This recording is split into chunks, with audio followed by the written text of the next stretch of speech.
दोस्तों नमस्कार।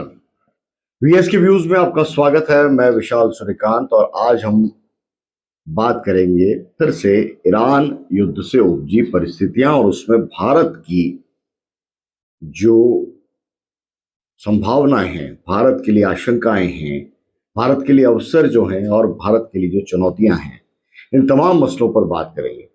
और जब ईरान युद्ध के संदर्भ में भारत पर चुनौतियों का जिक्र करेंगे तो सबसे बड़ी चुनौती हमारा ऑयल का है। तेल का आयात जिस रूप में होता है, लगभग 80 से 90% जो तेल है हम ईरान से लेते हैं। लेकिन मुद्दा तेल का नहीं है दोस्तों, क्योंकि तेल का जो रास्ता है वो अमेरिका कभी भी पूरी दुनिया के लिए वो बाधित नहीं होने देगा। उसे पता है कि अगर तेल का रास्ता बाधित कर दिया गया तो फिर सारी दुनिया है वो रशिया की ओर रुख कर सकती है, दूसरा रास्ता अख्तियार कर सकती है।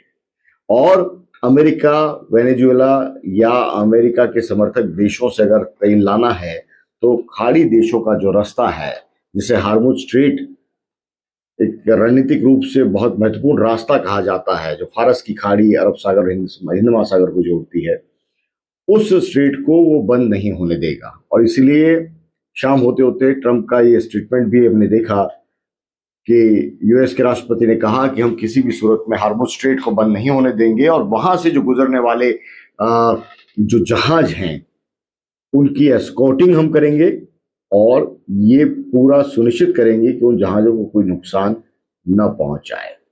हार्मुज स्ट्रेट को बचाना भारत के लिए नहीं, अमेरिका के लिए बड़ी चुनौती है, क्योंकि अमेरिका पूरी दक्षिण एशिया के तमाम जो मुल्क हैं वहां तक तेल और अपने कारोबार का रास्ता वही बनाता रहा है। और अगर वो रास्ता बंद होता है, कल इसकी चर्चा कर चुके हैं दोस्तों, कि पूरा अफ्रीका आपको चक्कर लगाकर आना पड़ेगा और उससे 15 से 20 दिन का जो ट्रांसपोर्टेशन का जो टाइम है वो बढ़ जाता है, कॉस्टिंग बढ़ जाएगी और इतना महंगा तेल खरीदना कोई देश नहीं चाहेगा। ऐसे में दूसरे विकल्प तलाशने की कोशिश हो सकती है और अमेरिका इस बात को बेहतर तरीके से जानता है। लेकिन दोस्तों आज हार्मुज जो स्ट्रेट है उसकी बात नहीं होगी, उसकी बात हम कल कर चुके हैं। आज थोड़ी सी आपको हैरानी नहीं होती उस पहलू को जानकर कि ईरान, पूरा ईरान 2500 से 3000 बम जिस पर बरसाए जा चुके हैं और लगातार ये चौथा दिन है जब हमले हो रहे हैं। पूरे ईरान के अंदर हमले हो रहे हैं, कई स्ट्रेटेजिक साइट से उसके ऊपर हमले हो रहे हैं, लेकिन एक जगह है जहां पे ईरान को भारत ने महफूज रखा है। जी हाँ, चौंके मत, ईरान को बचा रहा है भारत, खासतौर से एक जगह के मामले में। ईरान का हिस्सा है, लेकिन भारत के भी बड़े व्यावसायिक हित हैं, भारत का भी एक बड़ा समुद्री रास्ता है, भारत का एक बड़ा बंदरगाह है ईरान के अंदर। जी हाँ, चाबहार पोर्ट की हम बात कर रहे हैं। चाबहार पोर्ट पर अभी तक कोई हमला होने की सूचना नहीं मिली है। ये थोड़ा सा हैरान करने वाली बात है। ईरान ने एक तरफ हार्मुज स्ट्रेट को बंद करने की धमकी देकर पूरी दुनिया को एक तरह से ब्लैकमेल करने की कोशिश की है, लेकिन चाबहार को लेकर अभी तक कोई न कदम ईरान ने उठाया है और न अमेरिका ने उठाया है।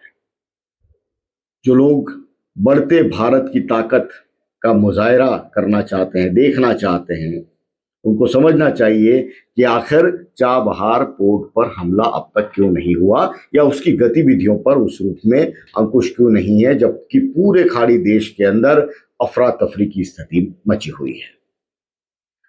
आज इसी पर भी बात करेंगे दोस्तों। चाबहार पोर्ट जिसे मई 2024 में भारत ने 10 साल के लिए लीज पर लिया, लगभग $500 बिलियन वहां पर इस्तेमाल कर लिए गए, पूरा सुविधाएं विकसित कर ली गई और कोशिश ये थी कि मध्य एशिया, अफगानिस्तान, मध्य यूरोप, इन तमाम देशों तक भारत को पहुंच का एक आसान रास्ता मिलेगा।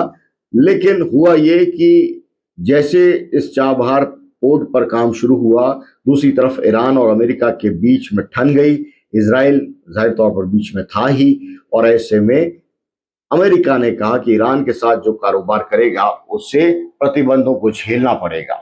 हालांकि अप्रैल 2026 तक भारत को अमेरिका ने कुछ छूट दी है ताकि इस पोर्ट के अंदर वो अपना कारोबार है वो सीमित कर सके, वैकल्पिक सुविधाएं विकसित कर सके। लेकिन इतना बड़ा निवेश होने के बाद में चाबहार का इस्तेमाल न कर पाना भारत के लिए बहुत चिंताजनक भी था। और उसके पीछे बड़ी वजह यह है कि पाकिस्तान और के अंदर बलूचिस्तान का जो ग्वादर पोर्ट है वो एक तरह से चाइना सीपैक के जरिए अपनी जद में ले चुका है, और उसके जरिए वो पूरी दुनिया के अलग अलग देशों से जुड़ने की बात पाकिस्तान को साथ में लेके चाइना करने जा रहा था। ऐसे में भारत ने एक दाव खेला था जिसमें ईरान के रास्ते खाड़ी देशों और फारस की खाड़ी को क्रॉस करते हुए यूरोपियन कंट्रीज से अपना कारोबारी जो ताल्लुक है वो इस पोर्ट के जरिए बढ़ाने की पूरी रणनीति को अंजाम दिया था। लेकिन वो पूरी जो प्लानिंग थी, जो रणनीति थी, वो सिरे चढ़ नहीं पाई।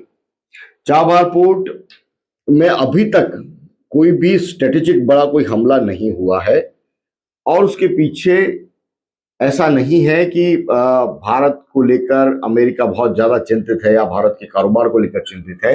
दरअसल चाबहार की जो स्ट्रेटेजिक लोकेशन है, जो ज्योग्राफिकली उसकी सिचुएशन है, वो इस युद्ध की परिस्थितियों के बावजूद भी चाबहार को अलग किए हुए है, इस युद्ध की विभीषिका से बचे हुए है। मसलन जिस हार्मुज स्ट्रेट पर रास्ता बंद करने की बात की जा रही है, जिससे पूरी दुनिया का 80 से 90% जो ऑयल ट्रांसपोर्टेशन जिस रास्ते से होता है उसको बंद करने की बात ईरान की मौजूदा सरकार कर रही है।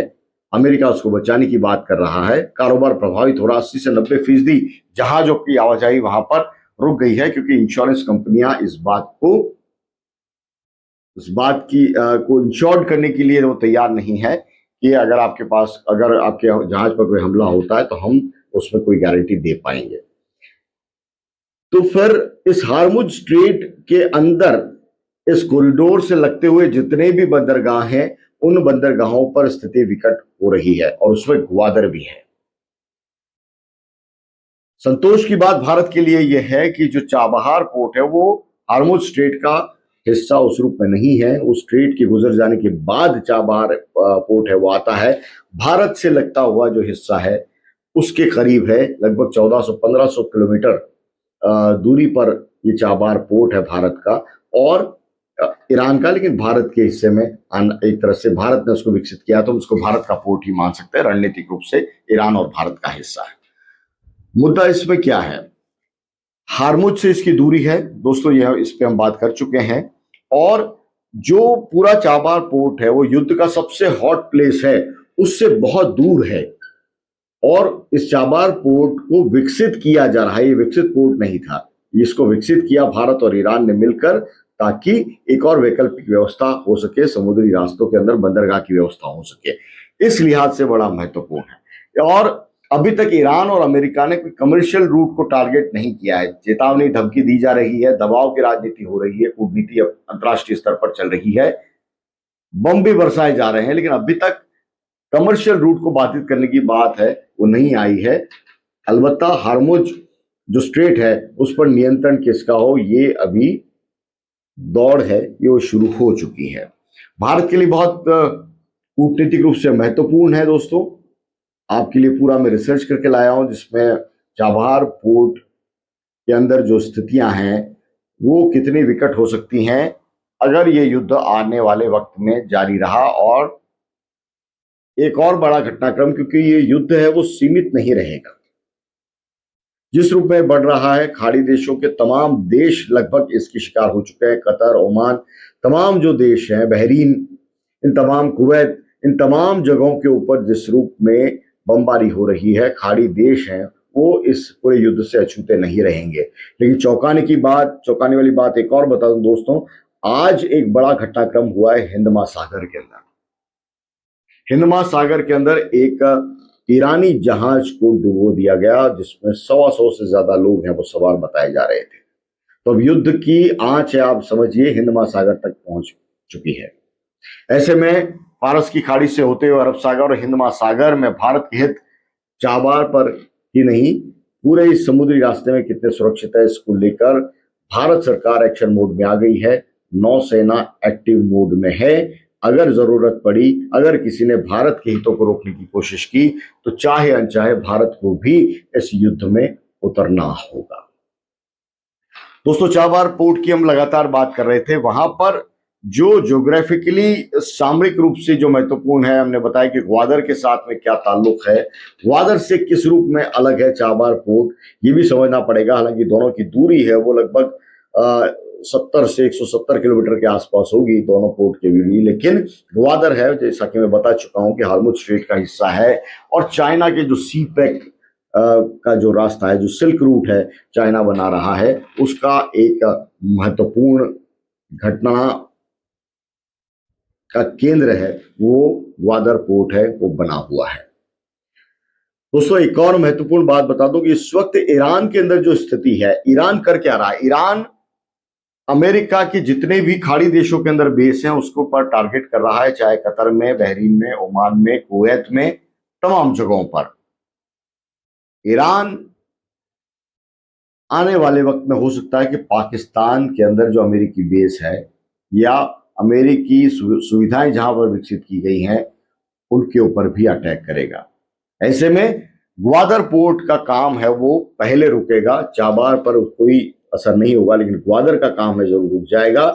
अमेरिका, ईरान, इजराइल और पाकिस्तान, पाकिस्तान के साथ साथ अफगानिस्तान की ग्वादर जो एयरपोर्ट है वो अफगानिस्तान और बलूचिस्तान, क्योंकि पाकिस्तान के अंदर ही एक अलग देश सा बना हुआ है और वहां पर बलूचों की सहमति के बिना ग्वादर पर कोई गतिविधियां उस रूप में हो नहीं सकती। तो ग्वादर पोर्ट एक रूप से इस पूरे माहौल के अंदर, इस पूरे दौर में निष्क्रिय हो चुका है। उसका इस्तेमाल उस रूप में नहीं हो पाएगा। अगर युद्ध ज्यादा चला तो ग्वादर पोर्ट है वो सुरक्षित भी नहीं कह सकते, लेकिन चाबार पोर्ट पर अभी किसी की नजर उस रूप में नहीं है। रणनीतिक रूप से भारत तक ऑयल पहुंचने का जो रास्ता है इस चाबार पोर्ट के जरिए गुजरता है, और अमेरिका समेत तमाम जो देश है वो नहीं चाहते कि एक मोर्चे पर उलझे हुए हैं और तेल की आवक रुकी तो फिर भारत फिर से रशिया का रुख कर सकता है, रशिया से फिर अपना आयात बढ़ा सकता है, अंतर्राष्ट्रीय परिस्थितियों का हवाला देकर अपने 150 करोड़ लोगों की जरूरतों को पूरा करने के नाम पर। इस एपिसोड में चाबार पोर्ट को लेकर हमने विस्तार से अपनी बात रखी है। दोस्तों, आपका क्या कुछ कहना है इस वीडियो को लेकर? चाबार पोर्ट, अंतर्राष्ट्रीय परिस्थितियां, भारत के हित और अमेरिका और इजराइल की मंशा के बीच ईरान जिस रूप में दमखम दिखा रहा है, आपको क्या लगता है ये युद्ध कब तक चलेगा? कमेंट बॉक्स में जरूर लिखिए। अगले वीडियो में आपसे फिर बात करेंगे और आपके लिए मैं लेकर आऊंगा कि किस रूप में 50 दिन भारत के लिए बहुत महत्वपूर्ण है। ये क्यों कह रहा हूं, अगले वीडियो में आपको जरूर बताऊंगा। मुझे दीजिए इजाजत। नमस्कार।